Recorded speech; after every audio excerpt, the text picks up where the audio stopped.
সম্প্রতি জাতীয় দলের শিবিরের জন্য মোহনবাগান দল তাদের ফুটবলারদের ছাড়তে রাজি হয়নি। ক্লাবের পক্ষ থেকে যুক্তি দেওয়া হয় যে খেলোয়াড়দের চোট আঘাত এড়াতেই এই সিদ্ধান্ত নেওয়া হয়েছে। উদাহরণ হিসেবে উঠে আসে শুভাশিস বোসের নাম, যিনি নাকি এর আগে জাতীয় শিবির থেকেই চোট নিয়ে ফিরেছিলেন। এবার সেই দাবির পাল্টা জবাব দিল সর্বভারতীয় ফুটবল ফেডারেশন একটি প্রেস বিবৃতিতে জানিয়েছে, খেলোয়াড়দের সুরক্ষা ও সুস্থতা তাদের সর্বোচ্চ অগ্রাধিকার। শুভাশিস বোসকে নিয়ে গণমাধ্যমে প্রকাশিত খবরকে সরাসরি অস্বীকার করে ফেডারেশন জানায়, গত 25শে মার্চ বাংলাদেশের বিরুদ্ধে ম্যাচে শুভাশিস কোনো চোট পাননি। সেই ম্যাচে তিনি 85 মিনিট খেলেছিলেন এবং ট্যাকটিক্যাল কারণেই তাকে তুলে নেওয়া হয়েছিল। এরপর তিনি আইএসএল সেমিফাইনালের 2টি ম্যাচেই এবং ফাইনালেও পুরো সময় খেলেন।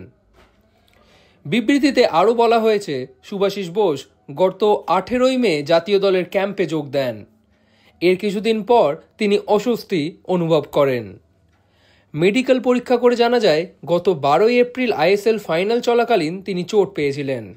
এই চোটের পরেও 1 মাসের বেশি সময় তিনি কোনো রকম পুনর্বাসন প্রক্রিয়া ছাড়াই ক্যাম্পে যোগ দেন। তার এই চোট এবং তার পরবর্তী পরিচর্যা সম্পর্কে জাতীয় দলের মেডিকেল স্টাফদের কিছু জানায়নি ক্লাব কর্তৃপক্ষ।